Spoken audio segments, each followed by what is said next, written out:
بسم الله الرحمن الرحيم. الحمد لله رب العالمين، والصلاة والسلام على محمد وآله الطيبين الطاهرين. اللهم صل على محمد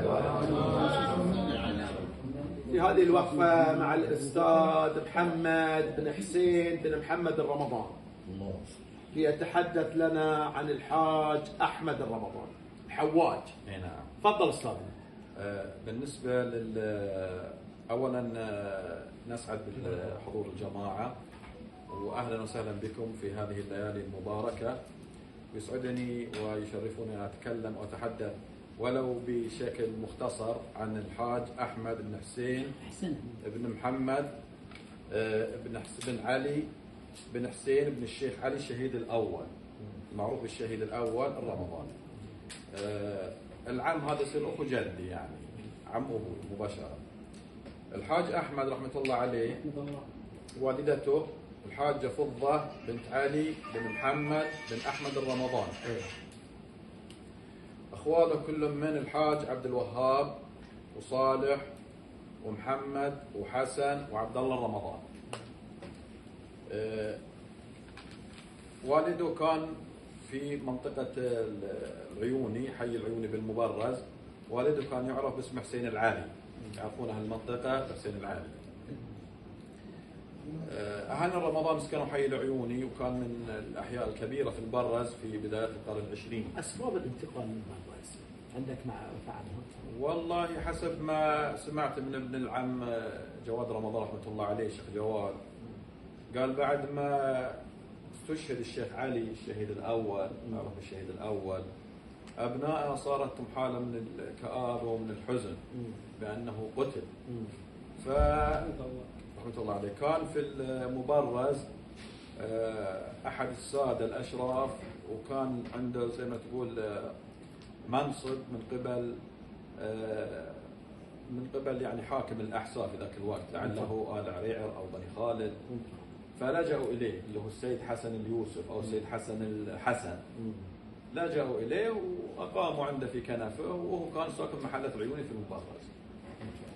طبعا فريق العيوني فيه أسر كثيرة كانت، مثل الموسى والراشد والجبر والعفالك، كلهم كانوا أيام زمان في القرن العشرين كانوا في حي العيوني. الحاج أحمد الرمضان كان امتهن في بداية حياته خياطة البشور، بس فترة محدودة ما طول فيها. بعدها امتهن الحواجر، وكان عنده أخوين أكبر منه. شو المقصود الآن من شباب العصر لما نقول حواجر؟ الحواجر ما تعرف حاليا بالعطارة أو الطب الشعبي، يعني يجيبون كانوا أداوي وأعشاب، كان ذاك الوقت يجيبونها من البحرين على مراكب إلى العجير، وتجي إلى المبرز وإلى الهفوف. في ناس تروح تاخذ من الهفوف تقضي من القصرية، وناس لا تجي مباشرة.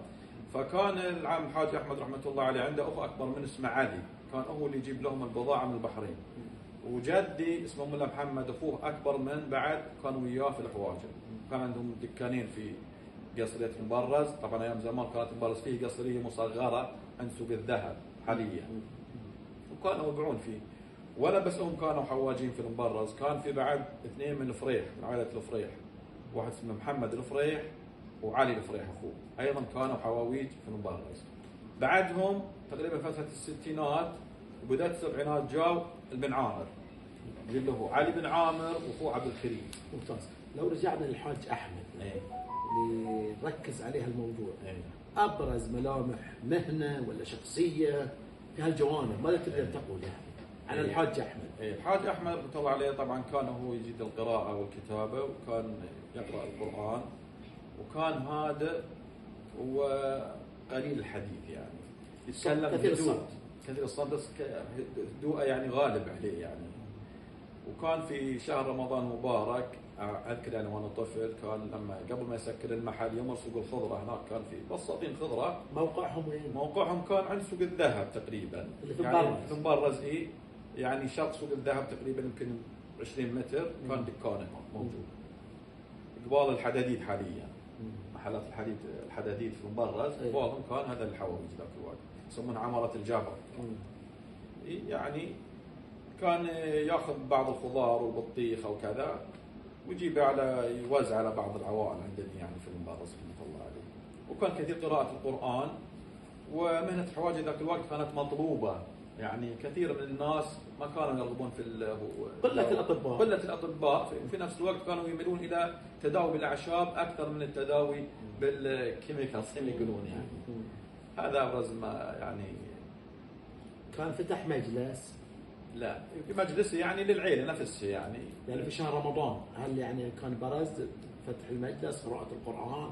لا، يعني يعني على مستوى الأسرة فقط، بيته وهو يقرأ يعني في بيته. والتحسس بشهر رمضان يعني بالنسبة للفقراء والمحتاجين والجيران. كان يعني كان داعم لهذا الجانب. رحمة الله عليه يجيب يعني في شهر الكرم الرمضاني. نعم. فرحمة الله على الحاج أحمد، رحم الله موتانا موتاكم موتى المسلمين، إلى أرواح الجميع. قراءة سورة الفاتحة قبلها الصلوات على محمد وآل محمد.